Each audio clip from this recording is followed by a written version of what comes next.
June 25, 2024.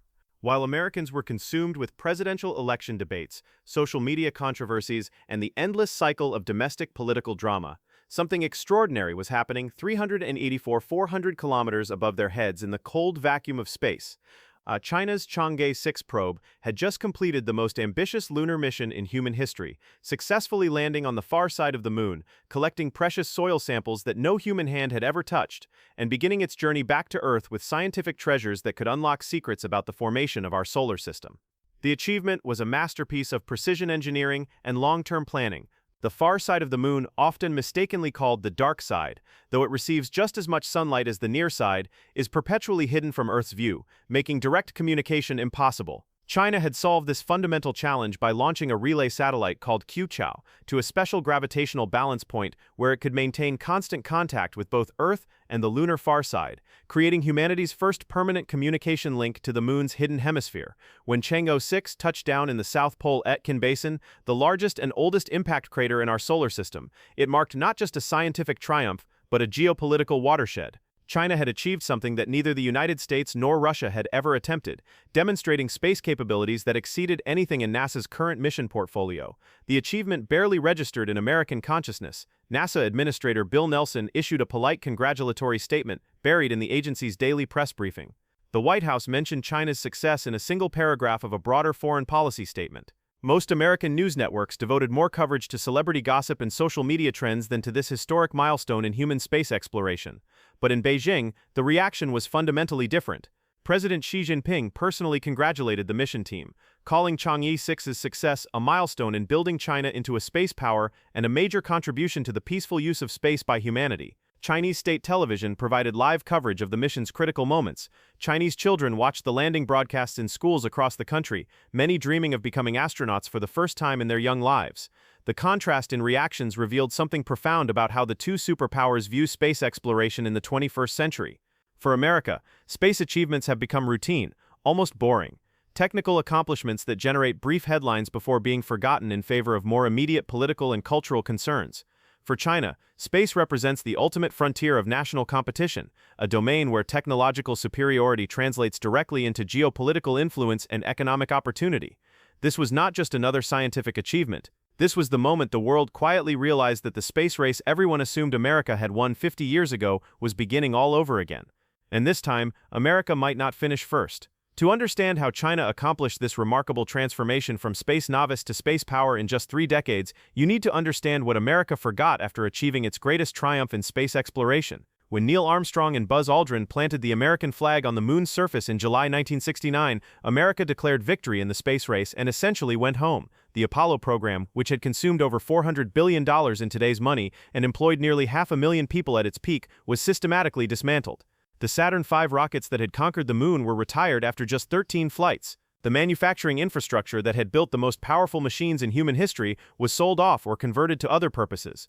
NASA's budget was slashed from 4.5% of federal spending at its peak to less than 0.5% by the 1980s. America had proven it could reach space faster than the Soviet Union, land humans on another celestial body, and return them safely to Earth. Mission accomplished. Time to move on to other priorities.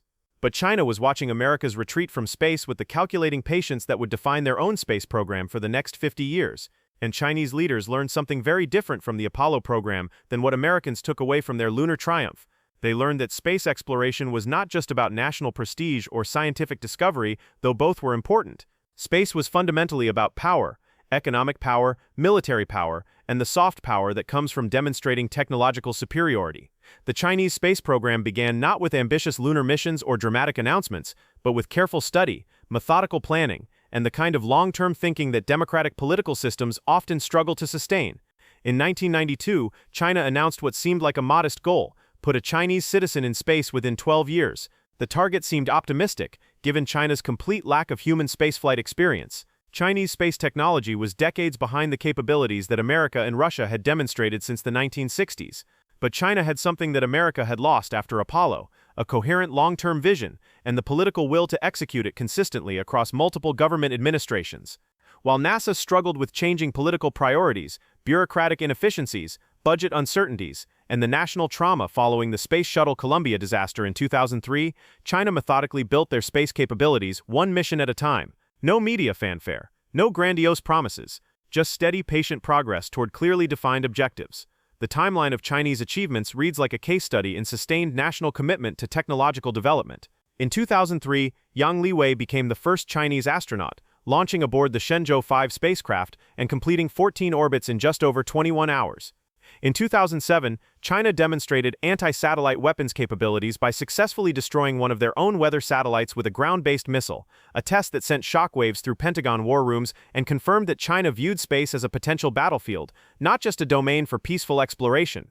In 2013, Chang'e 3 became the first spacecraft to soft land on the Moon in 37 years, ending a drought in lunar exploration that had lasted since the Soviet Luna 24 mission in 1976.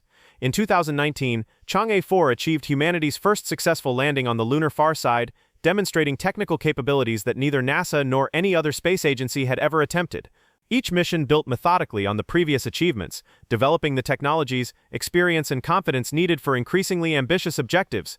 Unlike the American approach of setting dramatic deadlines and mobilizing massive resources for spectacular one-time achievements, the Chinese space program resembled a patient campaign of territorial expansion, systematically claiming new domains of space capability. By 2024, the cumulative effect of this sustained effort had become impossible for even casual observers to ignore. China had built and deployed Tiangong, their own space station, while the International Space Station faced aging infrastructure and uncertain long-term funding. Chinese astronauts were conducting longer missions than their American counterparts, with some staying in orbit for over 6 months while advancing scientific research in microgravity manufacturing, life sciences, and Earth observation. China had landed 3 successful missions on Mars, including the Zhurong rover that had operated for over 400 days on the Martian surface, longer than any American Mars mission except the remarkable Opportunity rover that functioned for nearly 15 years. Chinese satellites provided global navigation services through the Beidou system, offering an alternative to America's GPS that was increasingly used by countries seeking independence from US-controlled infrastructure. Most importantly, from a strategic perspective, China had demonstrated something that America had not achieved since the 1970s: the ability to make space exploration economically sustainable and politically consistent across multiple government administrations. While NASA depended on annual congressional appropriations that fluctuated wildly based on political winds and competing budget priorities, China had integrated their space program into their broader economic development strategy. Chinese satellites provided crucial navigation and communication services for Belt and Road infrastructure projects spanning 3 continents. Chinese space technology was being exported to dozens of developing countries that could not afford American alternatives. Chinese space missions generated valuable scientific data that supported research in artificial intelligence, materials science, quantum computing, and other cutting-edge technologies that had direct applications to economic and military development. For China, space exploration was not a cost to be minimized, but an investment that generated multiple forms of return: scientific knowledge, technological capabilities, economic opportunities, international influence, and national pride. The competition has now shifted decisively beyond Earth orbit to the most strategically important real estate in the solar system, the Moon. Both nations have announced ambitious plans to establish permanent human settlements on the lunar surface by the end of this decade. But their contrasting visions for these lunar bases reveal fundamentally different philosophies about space exploration and its ultimate purposes. NASA's Artemis program, announced with great fanfare in 2019 and named after the twin sister of Apollo in Greek mythology, aims to return American astronauts to the Moon and eventually establish a sustainable research station near the lunar South Pole. The program represents a collaboration with international partners, including Europe, Japan, and Canada, designed to advance scientific knowledge and maintain American leadership in space exploration. Artemis is explicitly modeled on the Apollo program, an inspiring, technically challenging mission to demonstrate American technological superiority and international leadership. It is Apollo 2.0 impressive, inspiring, and ultimately focused on symbolic achievement rather than economic development. China's lunar program operates according to entirely different principles. Chinese space officials rarely speak about planting flags or making inspirational speeches for the cameras. Instead, they focus relentlessly on the economic and strategic potential of lunar resources. Chinese scientists have conducted detailed analyses of the lunar soil samples returned by their Chang'e missions, identifying significant deposits of helium-3, a rare isotope that could potentially fuel fusion reactors and provide clean energy for Earth's growing population. They have used advanced radar and imaging systems to map potential water ice deposits at the lunar poles that could provide both life support for permanent settlements and hydrogen fuel for spacecraft traveling deeper into the solar system. They have designed manufacturing facilities that could produce solar panels, electronics, and spacecraft components in the Moon's vacuum environment, taking advantage of zero gravity and abundant solar energy. China is not planning to visit the moon for scientific research and international prestige. They are planning to industrialize it. The economic implications of this difference in approach are staggering. The moon contains rare earth minerals worth trillions of dollars in Earth's economy. Its low gravity and lack of atmosphere make it an ideal location for manufacturing spacecraft, satellites, and other space infrastructure that would be prohibitively expensive to launch from Earth's deep gravity well. Its position makes it a natural staging point for asteroid mining operations and Mars colonization efforts. The nation that establishes the first permanent, self-sustaining lunar settlements will have insurmountable advantages in space development for centuries to come. They will control the most valuable mining rights in the solar system, the best locations for space manufacturing, and the strategic high ground for any future space-based military operations. But the implications extend far beyond economics, into the realm of military strategy and national security. Space has become militarized whether political leaders want to acknowledge this reality or not. Every satellite represents potential intelligence gathering capability or communication infrastructure that could be targeted in conflict. Every space station could serve as a base for military operations. Every lunar settlement could become a missile launch platform capable of threatening Earth from an unexpected direction, with virtually no warning time. China understands this military dimension of space competition with a clarity that may be lacking in American space policy discussions. The Chinese space program is not managed by civilian scientists and engineers reporting to politicians focused on domestic priorities. It is controlled by the People's Liberation Army Strategic Support Force, reporting directly to the Central Military Commission chaired by Xi Jinping himself. When Chinese officials discuss space exploration, they consistently frame it in terms of national security, economic development, and great power competition. American space policy, by contrast, often emphasizes international cooperation, scientific research, and inspirational goals that unite humanity rather than divide nations. The United States is struggling to adapt its space institutions and strategies to this new era of competition. The Space Force, established in 2019 as the newest branch of the American military, is still defining its mission, fighting for resources, and establishing its place within existing defense and intelligence bureaucracies. NASA's budget, while substantial in absolute terms, represents a much smaller share of federal spending than during the Apollo era, and much of it goes to maintaining aging infrastructure rather than developing new capabilities. American space companies like SpaceX, Blue Origin, and others represent remarkable sources of innovation and cost reduction, but they are fundamentally commercial entities focused on profitable operations rather than national strategic objectives. They can launch satellites and astronauts more cheaply than government agencies, but they cannot single-handedly compete with the integrated economic, technological, and military resources of a rival superpower. Meanwhile, China continues to announce increasingly ambitious space objectives with the quiet confidence of a nation that has consistently delivered on its promises. In early 2025, Chinese space officials revealed plans for a permanent research station on Mars by 2040, not a temporary visit like NASA's planned crewed missions, but a self-sustaining settlement that could serve as the foundation for terraforming the entire planet. The announcement was made in a routine scientific publication, without the media spectacle that Americans typically associate with major space program reveals. But the technical details released alongside the announcement demonstrated that this was not science fiction or political posturing. China has been systematically developing the life support systems, nuclear power reactors, manufacturing capabilities, and transportation infrastructure that would make permanent Mars settlements feasible. The question that haunts American space strategists is deceptively simple. What happens if China gets there first? What happens if Chinese astronauts are mining helium-3 on the moon while America is still conducting research missions? What happens if Chinese settlers are growing food in Martian soil, while America is still planning robotic exploration missions?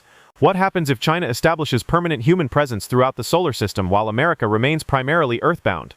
The answer, based on every historical example of technological and geographic expansion, is that first-mover advantages in space colonization would be nearly impossible to overcome.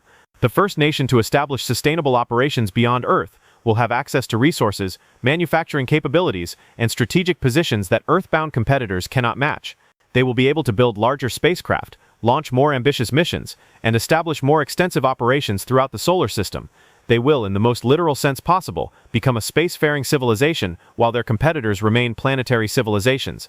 The economic, military, and cultural implications of such a transition would dwarf any previous shift in the balance of global power. This is not science fiction speculation about the distant future. This is the logical extrapolation of current trends in space technology and national commitment to space development. And current trends strongly favor China's methodical, economically focused, strategically integrated approach to space exploration over America's inconsistent, politically driven, symbolically oriented space program. The space race of the 21st century will not be won by the nation that plants the most flags or delivers the most inspiring speeches about human exploration of the cosmos. It will be won by the nation that most effectively transforms space from a destination for occasional visits into a domain for permanent human settlement, economic development, and strategic advantage. The countdown to this new space race began decades ago, but most Americans have not yet realized that the competition is underway. While China methodically builds the foundations of a space-based economy, America continues to debate funding levels, mission priorities, and international cooperation agreements. Time is not on America's side. In space, as in other domains of great power competition, second place may mean being left behind permanently,